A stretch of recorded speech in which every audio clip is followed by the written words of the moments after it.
Everyone, the next topic is the system of आश्रम। आश्रम की व्यवस्था। Around the time when Jainism and Buddhism were becoming popular, उस समय जबकि बौद्ध धर्म और जैन धर्म बहुत पॉपुलर हो रहे थे, Brahmins develop the system of ashram से ब्राह्मणों ने आश्रम की व्यवस्था का विकास किया। Here the word आश्रम does not mean a place where people live and meditate। यहाँ आश्रम शब्द का अर्थ यह नहीं है कि आश्रम शब्द का अर्थ वह जगह नहीं है जहाँ लोग रहते थे या वहाँ ध्यान लगाते थे। It is used instead for a stage of life। आश्रम व्यवस्था का अर्थ जीवन के स्टेज का था, जीवन के चरण से था। 4 आश्रम्स वर रिकॉग्नाइज्ड। उस समय 4 तरह के आश्रम रिकॉग्नाइज किए गए थे। 4 तरह के आश्रम पर ब्राह्मणों ने बल दिया था। ये थे ब्रह्मचर्य, गृहस्थ, वानप्रस्थ एंड संन्यास आश्रम। ब्राह्मण, क्षत्रिय and Vysya men were expected to lead simple lives and study the Vedas during the early years of their life।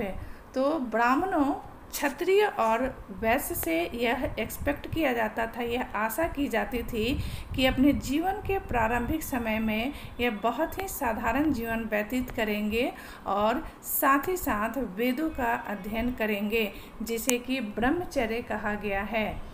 जीवन का प्रारंभिक चरण का संबंध ब्रह्मचर्य से है। Then they had to marry and live as householder. उसके बाद उन्हें विवाह करना था तथा एक गृहस्थ जीवन के रूप में व्यतीत करना था, जिसे कि गृहस्थ आश्रम कहा गया। Then they had to live in the forest and meditate. और उसके बाद गृहस्थ आश्रम के बाद उन्हें जंगलों में जाकर ध्यान लगाना था या ज्ञान की प्राप्ति करनी थी, जिसे कि वनप्रस्थ कहते हैं। Finally they had to give up everything and became sanyas.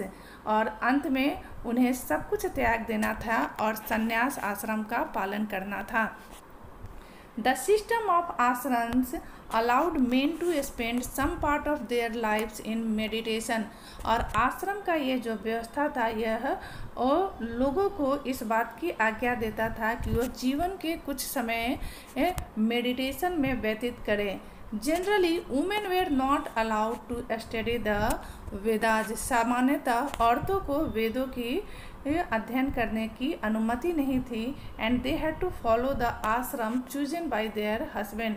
और उन्हें उसी आश्रम को फॉलो करना होता था जो उनके पति के द्वारा चुने जाते थे। The next is the elsewhere.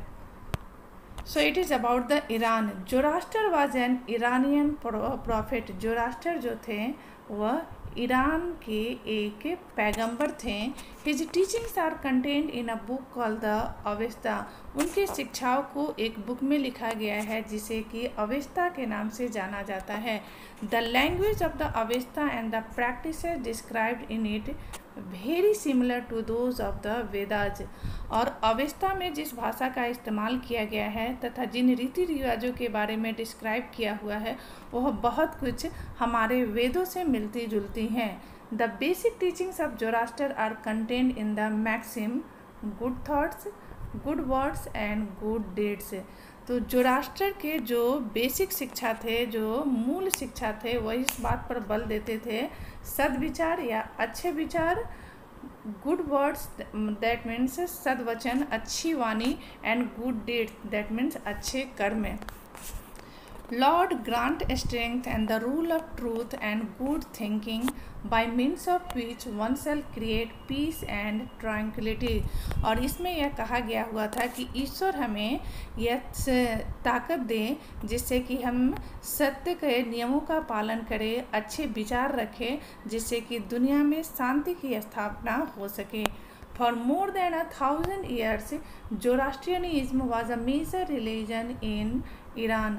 और लगभग हजारों वर्ष से अधिक जोरास्ट्रियनिज्म जो था वह ईरान का एक महत्वपूर्ण रिलीजन रहा है, धर्म रहा है।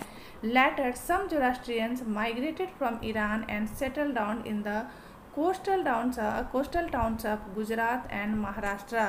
और बाद में ईरान के कुछ जोरास्ट्रियंस जो थे वो माइग्रेट होकर महाराष्ट्र और गुजरात के तटीय शहरों में बस गए। They were the ancestor of today's Parsis. और जो पूर्व बसे हुए जोरास्ट्रियन थे वो आज के पारसी के एंसेस्टर या पूर्वज कहलाते हैं। That means Parsis are the successor of the Zoroastrians, those who migrated from the Iran. तो पूरा आज के जो ये पारसी हैं वो जोरास्ट्रियन के सक्सेसर हैं, उनके वंशज हैं, जो कि बहुत साल पहले, बहुत वर्षों पहले जो ईरान से माइग्रेट होकर भारत के महाराष्ट्र और गुजरात के तटीय इलाकों में बस गए। So this chapter is completed. Thanks for watching my video and please don't forget to like, share and subscribe my channel.